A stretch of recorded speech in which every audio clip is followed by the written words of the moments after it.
baterai 18650 yang sudah saya rangkai dari baterai bekas laptop tadi.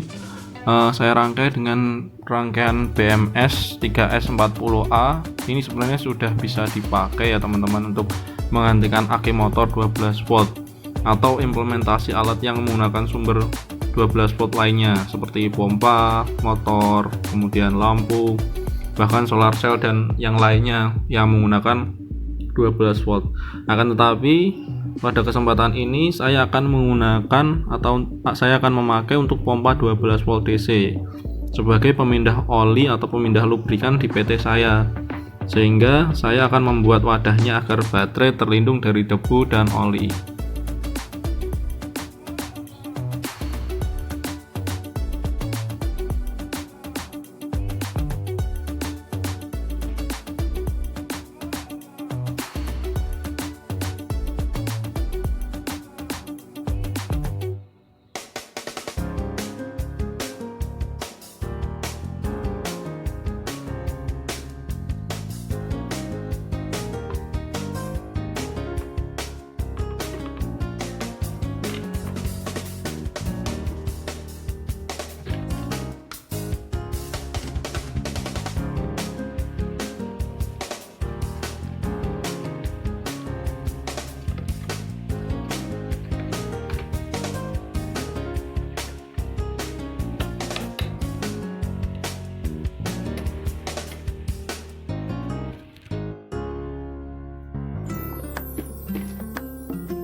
A few moments later.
A few moments later.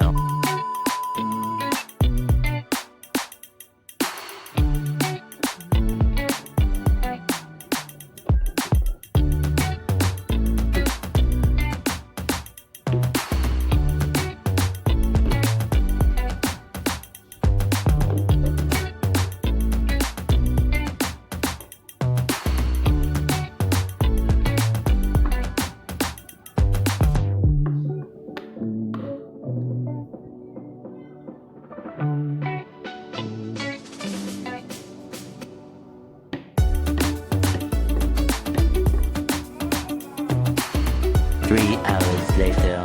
Can you move it along? I'm all out of time cards. Oke guys, ini kita sudah rangkai seperti ini. Terus sudah dikasih saklar juga, dikasih saklar. Nanti rangkaiannya saya tampilkan di slide berikutnya nanti guys. Nah, ini skemanya saya gambarkan seperti ini. Di rangkaian ini saya menggunakan baterai 18650 dengan kapasitas 2200.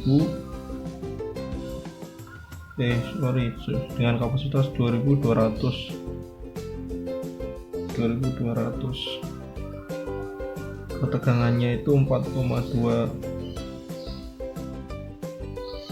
volt, masing-masing baterai itu 4,2 volt ya guys ya. Sedangkan arusnya atau kapasitasnya yaitu 2200 mAh. Nah, nanti kita akan rangkai ini secara paralel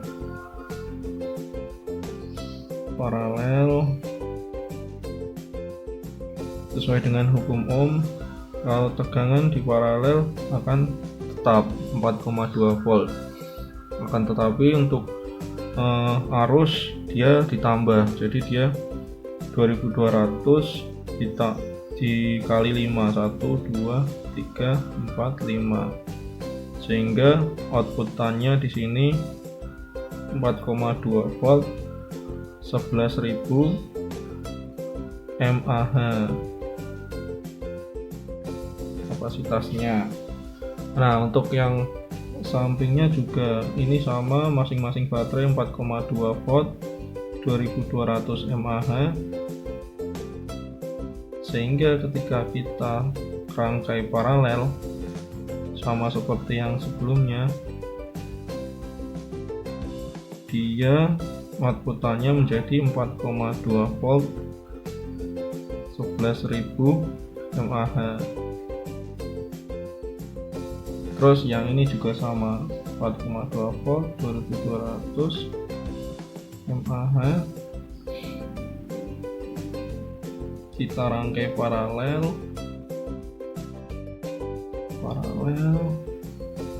sehingga outputannya 4,2 volt 11.000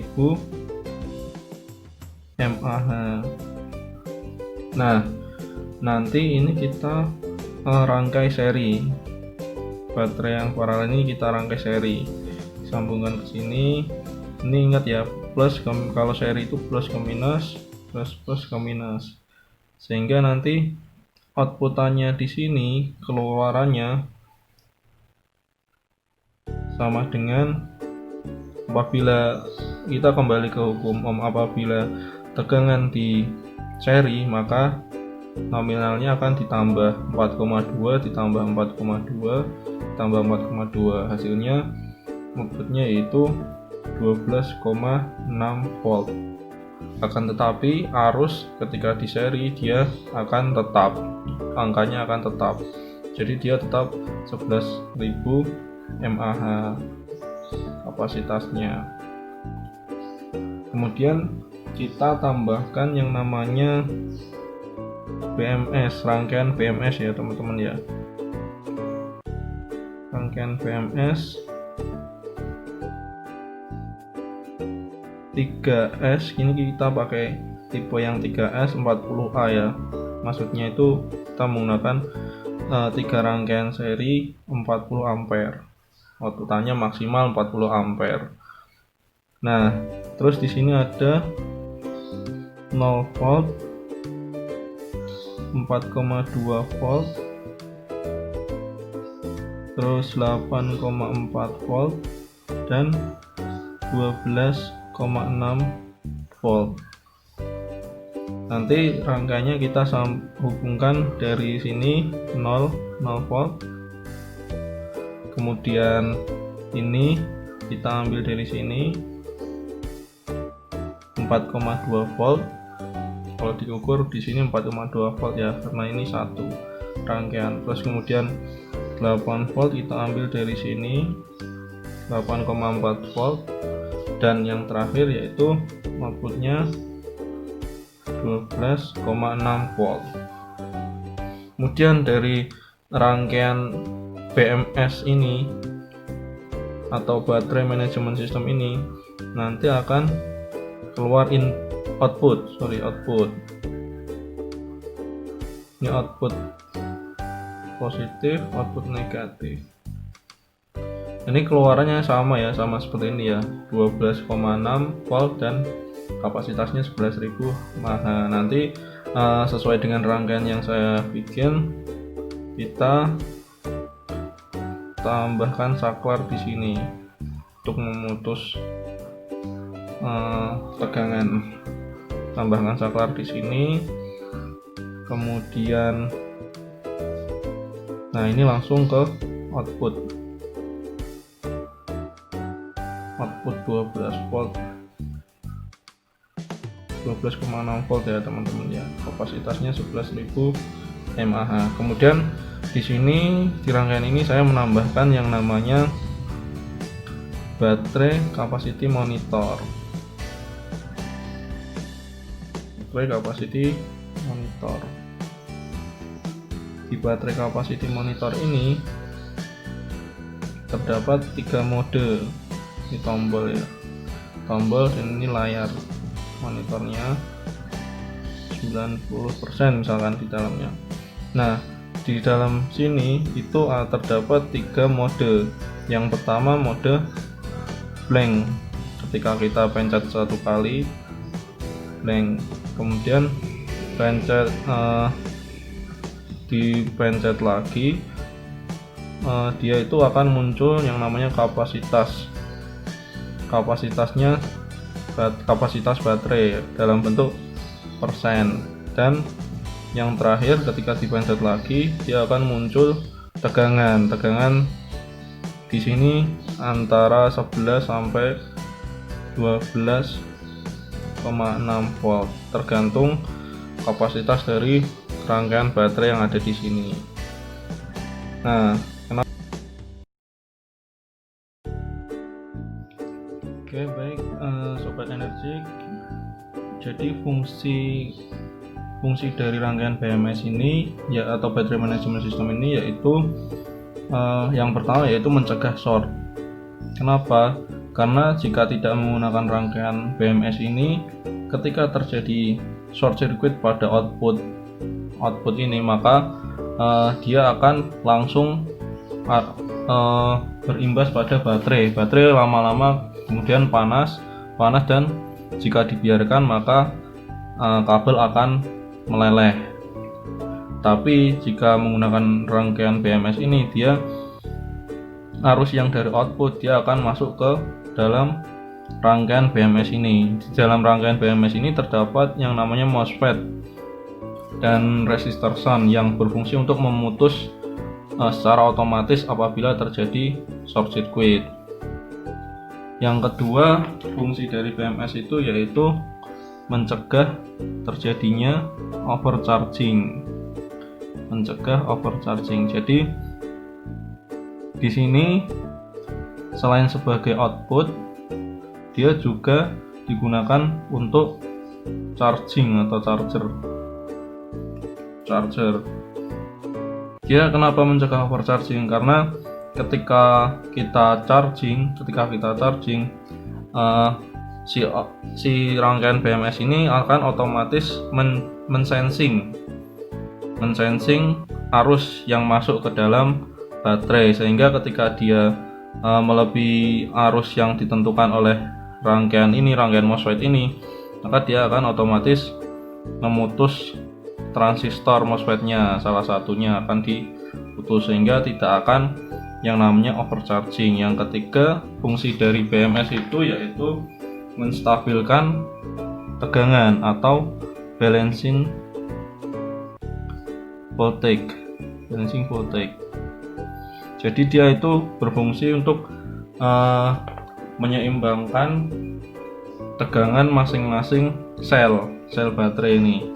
Walaupun dia kapasitasnya mungkin ada yang di bawah 4,2, terus ada yang 4,2, pas dia nanti akan ketika pas di charging dia akan otomatis tegangannya sama 4,2 volt, semuanya 4,2 volt.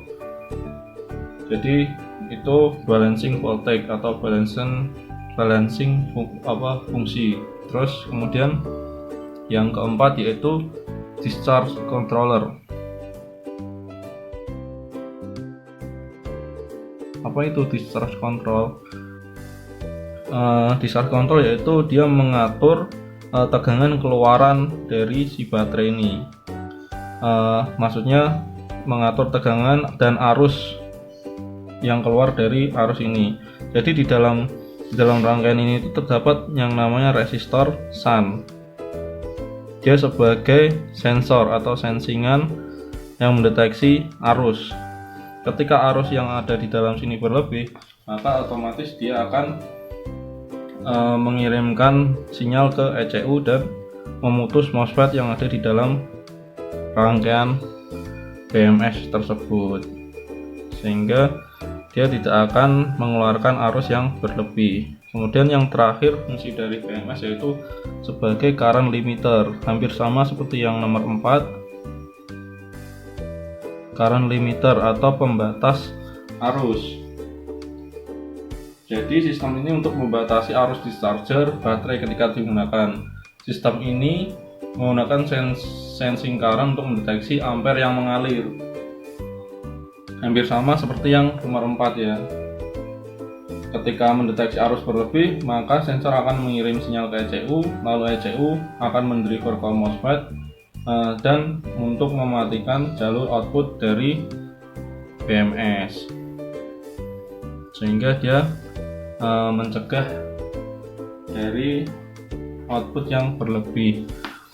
Mungkin itu saja fungsi utama, yaitu yang nomor 1 sama 2 ya, karena dia mencegah terjadinya short circuit dan mencegah terjadinya overcharging pada saat pemakaian.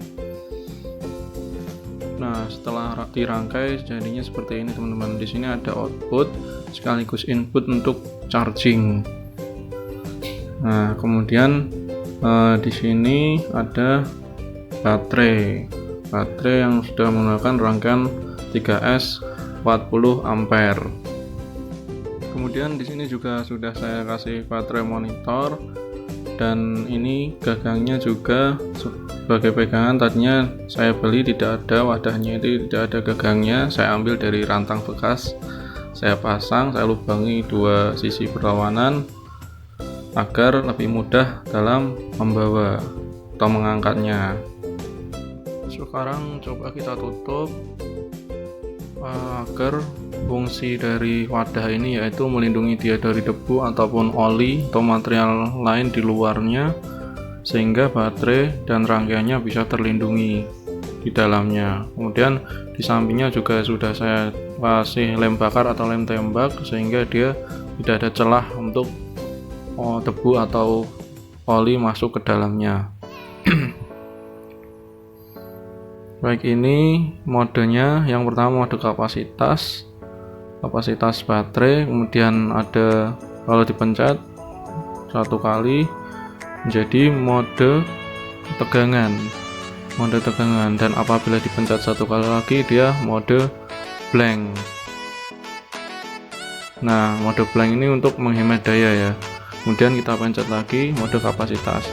Kita juga bisa melakukan pengecasan atau charging di output dari tegangan tersebut.